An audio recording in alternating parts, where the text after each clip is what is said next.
Hi hello నమస్తే welcome to మన తొలి వెలుగు నేను అనిల్ నాతో పాటు ఈ రోజు కాంగ్రెస్ పార్టీ మహిళా నేత అలాగే కాంగ్రెస్ పార్టీ ఫైర్ బ్రాండ్ గా పేరు ఉన్నటువంటి కల్వ సుజాత గారు మనతో ఉండడం జరిగింది మేడం నిన్న కొన్ని కీలకమైనటువంటి వ్యాఖ్యలు హరీష్ రావు గారు చేయడం జరిగింది కాంగ్రెస్ పార్టీలో ఉన్నటువంటి ఇప్పుడు ఉన్నటువంటి రాష్ట్ర ముఖ్యమంత్రి ఎన్నడూ కూడా తెలంగాణ ఉద్యమంలో పాల్గొనలేదు అలాగే తెలంగాణ ఉద్యమకారుల పైన కూడా తుపాకీ ఎక్కిపెట్టినటువంటి వ్యక్తి మనకు ముఖ్యమంత్రి ఉండడం నిజంగా కూడా దురదృష్టం అన్నటువంటి వ్యాఖ్యలు చేయడం జరిగింది దీనిపైన మీ స్పందన ఏంటి పేరు హరీష్ రావు ఉంది అబద్ధాల హరీష్ రావు నిజాలు మాత్రం మాట్లాడాడు తుపాకీ గురిపెట్టిండా లేకపోతే ఉద్యమంలో పాల్గొన్నడా లేదా అనేది సెకండరీ తుపాకీ గురిపెట్టిన ఫోటో ఒకటి చూపిస్తే బాగుండు చాలా రోజుల నుంచి మాట్లాడుతున్నాడు ఆ ఫోటో చూపిస్తే బాగుండు అని తెలంగాణ ప్రజల తరఫు నుంచి నేను అడుగుతున్నాను రెండో విషయానికి వస్తే ఉద్యమకారుని అని చెప్పుకొని ఈ రోజు అగ్గిపేట దొరకనోడు ఉద్యమకారుడు అనుకొని రెచ్చగొట్టి 1200 మందిని చంపినటువంటి వాడు ఈ రోజు ఉద్యమకారుడు అని చెప్తే ఎంత హాస్యాస్పదంగా ఉందో చూడండి ఉద్యమకారుడు అయితే తెలంగాణ ప్రజల మీద ప్రేమ భక్తి భావన ఉంటది వీళ్ళకి దోపిడీ తప్ప ఇంకోటి లేనోళ్ళు వీళ్ళు వచ్చేసి ఉద్యమకారులు అంట ఈ రోజు మీరు చేసిన పరిపాలన 70 రోజులలో కాంగ్రెస్ పరిపాలన చూడండి ఎట్టుందో 2014 వరకు ఎట్లుండే పరిపాలన 2014 నుంచి 24 వరకు 23 వరకు మీ పరిస్థితి ఏముంది తెలంగాణలో మీరు చేసింది మీ పరిస్థితి కాదు మీరందరూ అందరం ఎక్కిపోయినరు తెలంగాణ ఉద్యమ ద్రోహులు మీరు ఉద్యమకారులను పక్కకు పడేసిండ్రు తెలంగాణని పక్కకు పడేసిండ్రు తెలంగాణ మీద ధనిక రాష్ట్రమని దోపిడీ చేసుకుర్రు మీరు మీ కుటుంబం ఈ రోజు నేను అడుగుతున్నా తెలంగాణ ప్రజలు దోపిడీ చేసిన వాళ్ళు మీరు ఉద్యమకారులు ఎట్లయితారు ఆకాంక్షను నెరవేర్చిన వాళ్ళు నీళ్లకు ఈ రోజు కాళేశ్వరం పేరు మీద లక్షల కోట్ల రూపాయలు దుమ్మిడి చేసి ఈ రోజు కృష్ణా జలాలని ఆంధ్రప్రదేశ్ కి తరలించిన వాళ్ళు మీరెట్లా ఉద్యమకారులు అవుతారు మేము ఏదైనా తెలంగాణకు మా నాయకుడు గాని మా ముఖ్యమంత్రి గాని తెలంగాణకు విరుద్ధంగా గాని తెలంగాణ ప్రజలకు విరుద్ధం ఏమైనా చేసింటే మీరు మాట్లాడితే దానికి నేను ఒప్పుకుంటా ఉద్యమకారుడు అని చెప్పుకొని ఉద్యమకారుని ముసుగు లోపల 10 ఏళ్ల అవకాశం తెచ్చుకొని ఆ అవకాశాన్ని దుర్వినియోగం చేసినటువంటి మీరు మూర్ఖులు మీరు పేరు హరిశ్చంద్రుడు హరీష్ మాట్లాడేవన్నీ దరిద్రం అబద్ధాల మాటలు నోరు తెరిసి అబద్ధం నిన్న నేను చూసిన ఆయన సభలో మాట్లాడుతున్నాడు మేము మా నీళ్ళంటే మేమంతా సంతకాలు పెట్టి ఇచ్చేసి వచ్చినామంట ఆంధ్రాకి రాసి ఇచ్చేసి వచ్చినామంట అసలు సిగ్గుందా ఏ నోరుతో ఏ ముఖంతోనే అంటాడు హరీష్ రావు అని నేను అడుగుతున్నా అసలు నిజంగానే ముఖ్యమంత్రి గారు గాని ఇరిగేషన్ మంత్రి ఉత్తమ్ కుమార్ రెడ్డి గారు గాని అట్లా రాసింది వాళ్ళ స్వయం అక్షరాలతో ఉంటే చెప్పాలి ఎవడో ఒకడు ఏజెంట్లను పెట్టి ఏజెంట్ తోని వాయిస్ రికార్డింగ్ ఇప్పించేసి వాళ్ళతో మాట్లాడించినటువంటి మాటలు కాదు మేము పెట్టలేదు పెట్టము అని సభా సాక్షిగా చెప్పినటువంటి మీకు కనీసం ఇంకిత జ్ఞానం లేదు ఆ సభకు మర్యాద లేదు ప్రజలంటే గౌరవం లేదు అసెంబ్లీ అంటే అసలే పట్టించుకోరు మీరు మాట్లాడితే ఎట్లయితుంది తెలంగాణలో ఒక్కసారి చెప్పాల్సినటువంటి బాధ్యత మీ మీద ఉన్నదని తెలంగాణ ప్రజల తరఫు నుంచి నేను హరీష్ రావుకి డిమాండ్ చేస్తున్నా ఇప్పుడు కాళేశ్వరం ప్రాజెక్టు పైన అవినీతి అని చెప్పేసి మీరే పదే ఆరోపించడం జరిగింది కానీ చర్యలు కూడా ఎక్కడ కూడా శూన్యంగా కనిపిస్తా ఉన్నాయి ఇది కాంగ్రెస్ పార్టీ అలాగే బీఆర్ఎస్ పార్టీ ఈ రెండు పార్టీలు కూడా మరి నాటకాలు ఆడుతా ఉన్నాయని బీజేపీ నేతలు కొన్ని ఆరోపిస్తా ఉన్నారు వీటిపైన మీ స్పందన ఆ బీజేపీలకి ఇప్పుడు తెల్లారినట్టున్నది 5 ఏళ్లకోసారి ఎన్నికలు వచ్చినప్పుడల్లా ఏదన్నా ఒకటి మాట్లాడాడు తెల్లారి ఆహార నిశలు 24/7 360 days 5 years కేసీఆర్ తో మేము కొట్లాడుతూనే ఉన్నాము కాళేశ్వరము అవినీతి ప్రాజెక్ట్ అని మేము చెప్తూనే ఉన్నాం అయినా చెప్పినా కూడా బీజేపీ కేంద్రంలో అధికారంలో ఉండి వచ్చినప్పుడల్లా ఏటీఎం కార్డ్ అయిందని వేదికల మీద చెప్పిన వాళ్ళు ఒక్కనాడు చర్యలు తీసుకోలేదు కనీసం నిరోధక చట్టాలకు కనీసం ఫిర్యాదు చేయాలనేటువంటి మొక్కలు మీరు వచ్చేసి ఈ రోజు తెలంగాణలో మేమే బట్ట బయలు చేసినాము వాళ్ళు చేసిన దానికి ఈటల రాజేంద్ర పోయి చూసి వచ్చిండంటారు ఏనాడన్నా కంప్లైంట్ ఇచ్చిండ్రా చెప్పండి ఈటల రాజు కేంద్రంలో అధికారంలో ఉన్నాడు ఈ రోజు రేవంత్ రెడ్డి గారు రాహుల్ గాంధీ గారు స్వయాన అందరం మా అసెంబ్లీ సాక్షిగా అందరు అసెంబ్లీ నుంచి బయలుదేరిపోయి కాళేశ్వరంలో కథ చూపించారు పవర్ పాయింట్ ప్రెజెంటేషన్ ఇచ్చారు ఆల్రెడీ దాని మీద ఎంక్వైరీలు పెట్టినాము అన్ని మేము చేస్తూనే ఉన్నాం దాని మీద ఒకటేసారి అరెస్ట్ చేసి లోపలేయండి అని అంటే కేసీఆర్ కు సానుభూతి తెప్పించే ప్రయత్నం మీరు చేస్తున్నారని తెలంగాణ ప్రజలకు అర్థమవుతుంది పూర్తిగా వాళ్ళు చేసిన నేరారోపణలు నిరూపితం కావాలి అది ఒకటే కాదు కదా తెలంగాణలో వివిధ రకాల సమస్యల మీద కేసీఆర్ మీద మా పోరాటం ఉన్నది కేసీఆర్ కేటీఆర్ కుటుంబం మీద ఈ రోజు కాళేశ్వరం కథ సివిల్ సప్లైలో 85,000 కోట్ల రూపాయల అప్పు 55,000 కోట్ల రూపాయల అప్పు అట్లానే ఎలక్ట్రిసిటీ డిపార్ట్మెంట్ లో 85,000 కోట్ల రూపాయల అప్పు వివిధ సంస్థలలో వాళ్ళు చేసినటువంటి అఘాయిత్యాలు వాళ్ళు చేసినటువంటి స్కాములు అన్ని బయట తీయాలి అన్ని కలిపి ఒక్కసారి కేసీఆర్ ని లోపలేసేది ఉంది కానీ మీరు వాళ్ళు ఇద్దరు కలిసి లోపాయికార ఒప్పందంతో కేసీఆర్ ని మేము జైల్లో పెడితే మీరు బెయిల్ ఇప్పించేసి బయట తిరుగుతారు ఇక ఎన్ని కేసులు పెట్టినా నేను కోర్టు చూసుకుంటే పదా అంటాడు కానీ కాంగ్రెస్ ప్రభుత్వం అలా చేయడానికి వీల్లేదు చెయ్యదు కూడా ఎందుకంటే పూర్తి స్థాయిలో నేరం నిరూపితమైన తర్వాత అన్ని మొత్తం ఒక ఫైల్ చేసిన తర్వాత ప్రజల ముందుకు తీసుకొని పోయి కేసీఆర్కి ఏం శిక్ష చేయాలనేది ప్రజలు ఆ రోజే చెప్పేస్తారు. అంతేకాకుండా అధికారులు కూడా ఏం చేయాలని అది చేస్తారు, వాళ్ళ పని వాళ్ళు చేస్తారు. దాంట్లో ప్రభుత్వం తలదూర్చదు, ఎంక్వైరీలు జరుగుతాయి, కేసీఆర్ అవినీతి బయటపడుతుంది. దాని వెనకాల కేసీఆర్ ఒక్కడే కాదు కదా, దాని వెనకాల చేసిన వాళ్ళు ఎల్లంటోళ్ళు ఎందుకు ఇట్లా చేసిండ్రు, ఇంత పెద్ద సంస్థ అయింది. ఆనాడు ఉన్నటువంటి ఇరిగేషన్ శాఖ మంత్రి, ఆర్థిక శాఖ మంత్రి హరీష్ రావు, దీని వెనకాల కథా కార్ఖానా మరి వర్కింగ్ ప్రెసిడెంట్ అని చెప్పుకునే కేటీ రామారావు, దీని అన్నిటికీ సూత్రధారుడైనటువంటి ఇంజనీరు, పెద్ద ఇంజనీరు, 80,000 పుస్తకాలు చదివిన కేసీఆర్ కథ, ఇవన్నీ ఉన్నాయి. ఇవన్నీ ఒకటే రోజులలో అయిపోవాలని అంటే 10 ఏళ్ళు మీరు పాస్పాళ్ళు గాడిదపళ్ళు దోమినారు. ఏం చేశారు మీరు? ఏం కాలేదు. మరి ఎందుకు ఈ రోజు ఎందుకో కాంగ్రెస్ అవినీతి అంతా బయటికి తీసేవారు గుర్తొస్తున్నారు మీకు? ఇన్నేళ్ళు ఏమైంది? మేము అడిగినాం కూడా ఆ రోజు, సిబిఐ ఎంక్వైరీ అయిపోయింది, సిబిఐ ఎంక్వైరీ అయిపోయింది అంటే ఏం చేశారు మీరు? అప్పుడంట రాష్ట్రాల్లో వాళ్ళ అధికారంలో ఉన్నారు కాబట్టి వాళ్ళ అనుమతి లేని ఏ నిరోధక చట్టాలు తెలంగాణలోకి రాలేవంట. ఇప్పుడు అంటుండ్రు మాకు మేము సిబిఐ కప్పచెప్పాలనండి. సిబిఐ కప్పచెప్తే మీరు ఇద్దరు కంచాలు పంచుకున్నట్ల బ్యాగులు పంచుకుందామని. ఇవన్నీ కుదరవులేండి, మేము ఎంక్వైరీ చేస్తాము, విజిలెన్స్ ఎంక్వైరీ అయిపోయింది. దాని తర్వాత దీనికి సంబంధిత అధికారులకు అందరికి ఆదేశాలు ఇవ్వడం జరిగింది. వాళ్ళ పని వాళ్ళు చేసుకుంటారు, దాంట్లో ఎలాంటి సందేహం లేదు. డెఫినెట్ గా ఎవడు తప్పు చేసినా ఆ తప్పుకు శిక్షార్హుడే. కాంగ్రెస్ ప్రభుత్వంలో ఎవ్వడికి కూడా అంత ఈజీగా వదిలేదు తప్పు చేసినోడికి. ఇది ప్రజాధనము, ప్రజల పాలన కాబట్టి ఎవ్వరు కూడా ఉపేక్షించము. మేము ఎవరిని కూడా మా, నా, తన, మన అనేది ఎలాంటిది కూడా లేదు. దీంట్లో హాయిగా నిద్రబొమ్మనండి బీజేపీలకు. తెలంగాణలో తల దూర్చొద్దని చెప్పండి. ఆనాడు సమస్యలు ఉన్నప్పుడు పట్టించుకోనోడు ఈ రోజు తెలంగాణలో మేము సమస్యల్ని ముందుకు తీసుకొని వచ్చి పెడితే ఈ రోజు మళ్ళీ మా వెనకాల వచ్చి గుడ్డు వచ్చి పిల్లని ఎక్కడిచ్చినట్లు మీరు వచ్చి మా గురించి మాట్లాడడానికి ఏదైనా భావ్యం ఉన్నదా? ఏం బీకారు 10 ఏళ్ళు కేంద్రంలో మీరే ఉన్నారు. కాళేశ్వరం మొదలుపెట్టి 7-8 ఏళ్ళు అయింది, పూర్తి అయిపోయి 3 సంవత్సరాలు అయింది. 2020లో కూడా ఆల్రెడీ ఇంటిమేషన్ అది దాని మీద నాణ్యత లేని కట్టడం అని చెప్పేసి ట్రాక్లు వస్తున్నాయని చెప్పి ఆల్రెడీ వాళ్ళు కంప్లైంట్ ఇచ్చారు. అప్పుడన్నా మీకు తెలియదా? మీరు ఎందుకు దాని మీద విశ్లేషణ చేయలేదు, దాని మీద ఎందుకు ఎంక్వైరీ లేదు? ఈ రోజు వచ్చి మాకు వచ్చి మీరు మాట్లాడతారు. ఇప్పుడు 6 గ్యారంటీలకు సంబంధించినటువంటి అంశాన్ని ఎగ్గొట్టేందుకే కాళేశ్వరం ప్రాజెక్ట్ అన్నటువంటి ఒక అంశాన్ని తెర మీదకి తీసుకొచ్చారు. దానికి దీనికి ఏం సంబంధం? ఈ రోజు వచ్చేదంతా ఎండాకాలం, నీళ్లు కావాలి ప్రజలకి. ఆ తర్వాత వర్షాకాలం వస్తుంది, ఆ నీళ్లనంతా మొత్తము మరలించాల్సినటువంటి అవసరం ఉంటది. కాళేశ్వరం ఒకటే సరిపోదు కదా, దాని వెనకాల ఉన్నటువంటి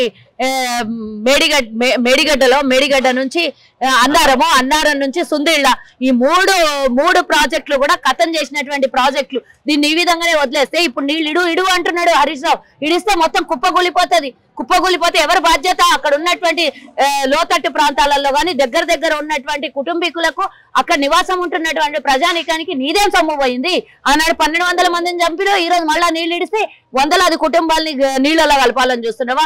కేసీఆర్ మాటలు, హరీష్ రావు మాటలు, కేటీఆర్ మాటలు ఎంత అసభ్య మాటలకు దూరమో ఇది కూడా బీజేపీ మాటలకు అంతే అసభ్యమైనటువంటి దూరము. మేము 6 గ్యారంటీల పనులు అవి చేసుకుంటూనే పోతుంది ప్రభుత్వం. 20 గంటలు పనిచేస్తుంది మా ప్రభుత్వం. మీరున్నప్పుడు ఒక్కరోజన్నా అసెంబ్లీలో కాలు పెడుతుండ్రా? ప్రతిపక్షాలకు అవకాశం ఇస్తుండ్రా? ఉదయం 10 గంటలకు మొదలు పెడితే రాత్రి 8:30 అయినా కూడా అసెంబ్లీ నడుస్తుంది. ప్రతిపక్షాలకు పూర్తి స్థాయిలో సమయాన్ని కేటాయిస్తున్నాం మేము. కాస్త ఇంకిత జ్ఞానం లేదు. మీరు మాకు కనీసం 5 నిమిషాలు సమయం ఇవ్వకపోతుంటారు. తెలంగాణ 4 కోట్ల మందికి జవాబుదారీగా ఉన్నటువంటి ప్రతిపక్షము కాంగ్రెస్ పార్టీకి ఒక 5 నిమిషాల సమయం ఈ రోజు మేము 39 మంది ఉండమని బిరాలు పలుకుతున్నాం. మేము గంటలు సమయం ఇస్తున్నాం మీకు. 39 ఉండని, 3 ఉండని. ప్రజల పక్షాన మాట్లాడేవాడు ప్రతిపక్ష నాయకుడు.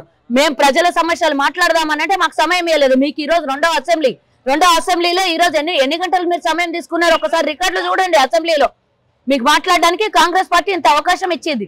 మీరు వచ్చి మాకు గుడ్డు వచ్చి పిల్లని ఎక్కిరిచ్చినట్టు ప్రతిసారి మేము ఆల్రెడీ 48 గంటల్లో ఉచిత బస్సు ఇచ్చాం. ఉచిత బస్సు మీద మీ వ్యంగ్యమైనటువంటి మాటలేంది? అక్కడక్కడ చిన్న తప్పులు జరుగుతుండే. అదే మన కాంగ్రెస్ పార్టీ ఉసిగొల్పి మహిళలను కొట్టుకోండి అని ఉసిగొల్పిందా?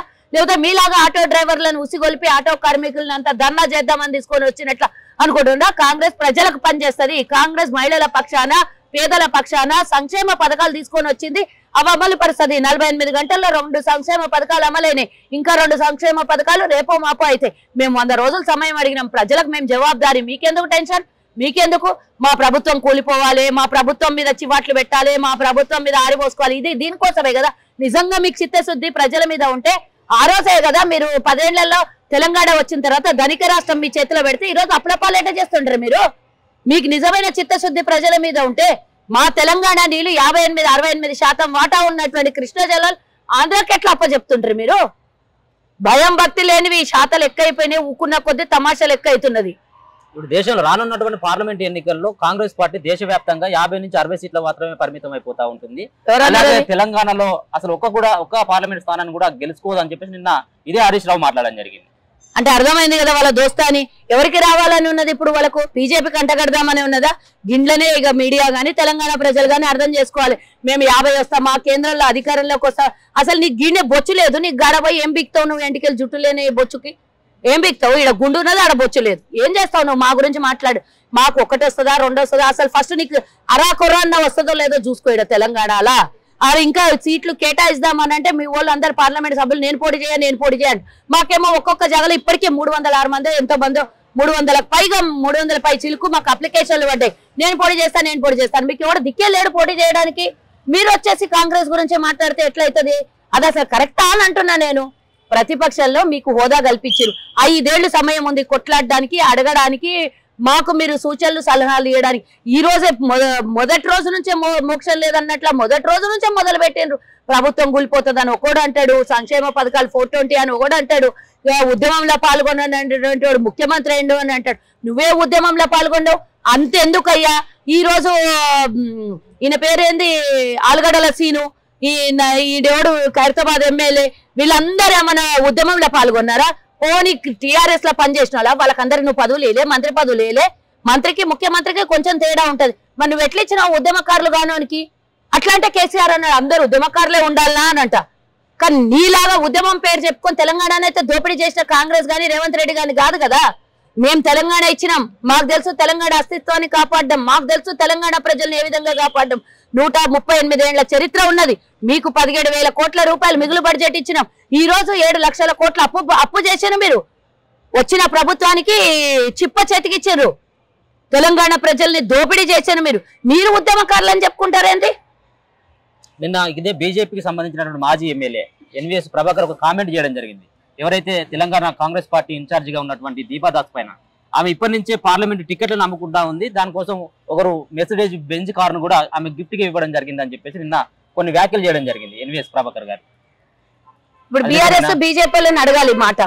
అరే బాబు వాళ్ళకి అసలు గెలిచేటోడే లేరు అని మేమంటుంటే టికెట్లు అంత డిమాండ్ పోతున్నాయా అని బెంజ్ కార్ ఇచ్చేటంత డిమాండ్ వచ్చిందని కాంగ్రెస్ కి ఎంత డిమాండ్ ఉంటే బెంజ్ కార్లు ఇస్తారు.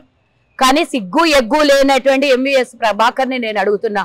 మొన్న అసెంబ్లీ వరకేమో మా మాణిక్రావు ఠాక్రే మీద ఇచ్చిండ్రు. ఆయన సుట్ కేసులు పట్టుకుని వస్తే సుట్ కేసుల నిండా పైసలు తీసుకొని పోయిండట. ఎయిర్పోర్ట్ లో కూర్చొని సుట్ కేసులు పెట్టుకుంటే ఎవడన్నా పైసలు తీసుకుపోయేటోడు బహిరంగంగా ఫోటోలు తీసుకొని ఇగో నా సుట్ కేసుల నిండా పైసలు నేను ఎవడన్నా చెప్పుకుంటాడా? తీసుకునేటోడు నిజంగా తీసుకునేటోడు అయితే ఆడ కూర్చుంటే ఫోటోలు పెట్టేసి ఇగో తెలంగాణ దాన దోపిడీ చేస్తున్నారు, మహారాష్ట్రకు ఏమో వచ్చేటప్పుడు ఫ్లైట్ లో వస్తాడు, పోయేటప్పుడు కార్లా పోతాడు. మొన్నటిదాకా అసెంబ్లీ ఎన్నికలు అయిన తర్వాత అయిన బీఆర్ఎస్ వాళ్ళు ఏడ్చారు. ఇప్పుడు వాళ్ళ కేల్కతం దుకాణం బంధం అయింది. ఇప్పుడు మా అతని పోటీ ఉన్నదల్లా బీజేపీ. వీళ్ళిద్దరు ఒకటే కాబట్టి ఒకళ్ళైనా ఇంకొకళ్ళు మా మీద ఇది చేస్తున్నారు. ఈ రోజు నేను అడుగుతున్నా, మేము ఆల్రెడీ కంప్లైంట్ ఇచ్చినాం. సిగ్గు ఎగ్గు ఉన్నోళ్ళు అయితే ఇట్లని మాటలు మాట్లాడారు. మాణిక్రావు ఠాకూర్ మీద ఇట్లని ఒకడు నోటి దుర్సెక్కయి అమ్ముడు పోయింది పిసిసి అధ్యక్షుడు 50 కోట్లకు అది ఇది అన్నాడు. ఆధారాలు లేని మాటలకు ఆయన కంప్లైంట్ తీసుకొని పోయి తమిళనాడులో వేసాడు. తిరుగుతున్నావు కదా, ఆ హాస్పిటల్లో అపాయింట్మెంట్ తీసుకొని గవర్నమెంట్ హాస్పిటల్లో కూర్చున్నట్లు బయట దీని మీద కూర్చోలే. అట్లా నీకు కూడా అదే పరిస్థితి రాకుండా చూసుకో ప్రభాకర్ అని అంటున్నా నేను. ఆల్రెడీ మా నాయకులంతా నిన్న ఇక్కడ తెలంగాణలో ఇచ్చిరు, అమ్మేయడం కూడా వాళ్ళ రాష్ట్రాల్లో కంప్లైంట్ ఇస్తారు. ఊరికే ఆధారాలు ఉన్నాయి అంటున్నావు కదా, నువ్వు మాట్లాడే ముందు ఆధారాలు తీసుకొచ్చి చూపిస్తే అయిపోయింది కదా. 196 ముచ్చట్లు ఎందుకు అంటే డైరెక్ట్ గానే మీరు చెప్తారు కాంగ్రెస్ పార్టీకి బెంచ్ కార్లు ఇచ్చేటంత డిమాండ్ ఉన్నది ఓటు అని మీరు చెప్పుకున్నట్టే కదా. ఇప్పుడు బీజేపీ కూడా ఏది రానున్నటువంటి పార్లమెంట్ ఎన్నికలను దృష్టిలో పెట్టుకొని విజయ సంకల్ప యాత్ర అని చెప్పేసి మరి నిన్న నుంచి ప్రారంభం కావడం జరిగింది. దీనిపైన మీ అభిప్రాయం? విజయ సంకల్ప యాత్ర చెయ్యని, విజయ భేరీ చెయ్యని, ఇంకొకటి చెయ్యని, తెలంగాణకి గత 10 ఏళ్లలో కేంద్రం నుంచి మాకు వచ్చినటువంటి వాటా ఎంత, నేను మొత్తం కేంద్రంలో ఎవరు ప్రధాని అవుతారు అవన్నీ నేను స్టోరీలు మాట్లాడదలుచుకోలేదు. మీరు గతంలో 4 ఎంపీలుగా ఉన్నప్పుడు, రాష్ట్రంలో ఒక కేంద్ర మంత్రి ఉన్నప్పుడు నాకు ప్రత్యేకంగా ఏమి తెలంగాణకు ఒరిగింది? ఈ రోజు సమ్మక్క సారక్క జాతర అవుతుంది, కేంద్రం నుంచి ఏం ప్రత్యేక నిధులు తీసుకొని వచ్చిండు ఎన్నికల 2 నెలల ముందు. ఈ రోజు కిషన్ రెడ్డిని అడుగుతున్నా నేను, మరి నీవు ఈ రోజు తెలంగాణకి ఏం లేనోనివి, నీకు తెలంగాణ సమస్యలే మీకు అవసరం లేనోనివి, తెలంగాణ బిల్లుల మీద మీకు అవసరం లేనోళ్ళు, మీరు వస్తే ఎంత పోతే ఎంత, వస్తూనే ఉంటారు పోతూనే ఉంటారు.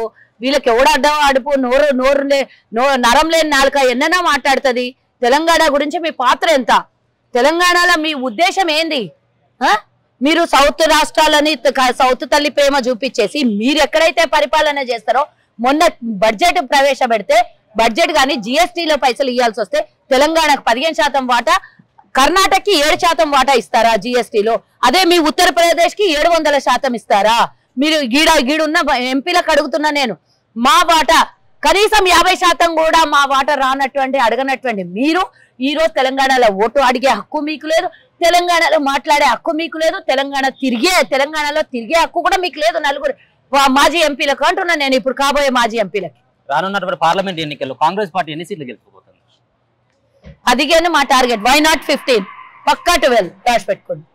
ఇది కల్వ సుజాత గారు చెప్పేటువంటి అంశం. ఏదైతే కేంద్రంలో ఉన్నటువంటి బీజేపీ పార్టీ, రాష్ట్రంలో ఉన్నటువంటి బీఆర్ఎస్ పార్టీ, ఈ రెండు పార్టీలు కూడా వాళ్ళు కావాలని చెప్పేసి కాలయాపనం చేస్తూ ఉంటుంది. వాళ్ళు రెండు పార్టీలు కూడా ఒకటే అన్నటువంటి చందంగానే ఉంటాయి. ఈ రోజు హరీష్ రావు మాట్లాడినటువంటి మాటల పైన కూడా కల్వ సుజాత గారు కూడా చాలా ఫైర్ అయినటువంటి సంఘటన కూడా చూసుకోవచ్చు. ఏదైతే తెలంగాణ ఉద్యమంలో రేవంత్ రెడ్డి పాల్గొనలేదు, ఉద్యమకారుల పైన కూడా మరి తుపాకీ ఎక్కుపెట్టినటువంటి అన్నటువంటి మాటలను కూడా ఆమె చాలా ఖండించడం జరిగింది. ఎప్పుడు కూడా ఉద్యమకారులను ముందట పెట్టి కేవలం హరీష్ రావు అలాగే కేసీఆర్ కుటుంబం మాత్రమే లబ్ధి పొందింది తప్పించి ఎక్కడ కూడా ఉద్యమకారులకి గుర్తింపు ఇవ్వలేదు ఇక్కడ ఉన్నటువంటి బీఆర్ఎస్ పార్టీ అని చెప్పేసి ఆమె చెప్పడం జరిగింది.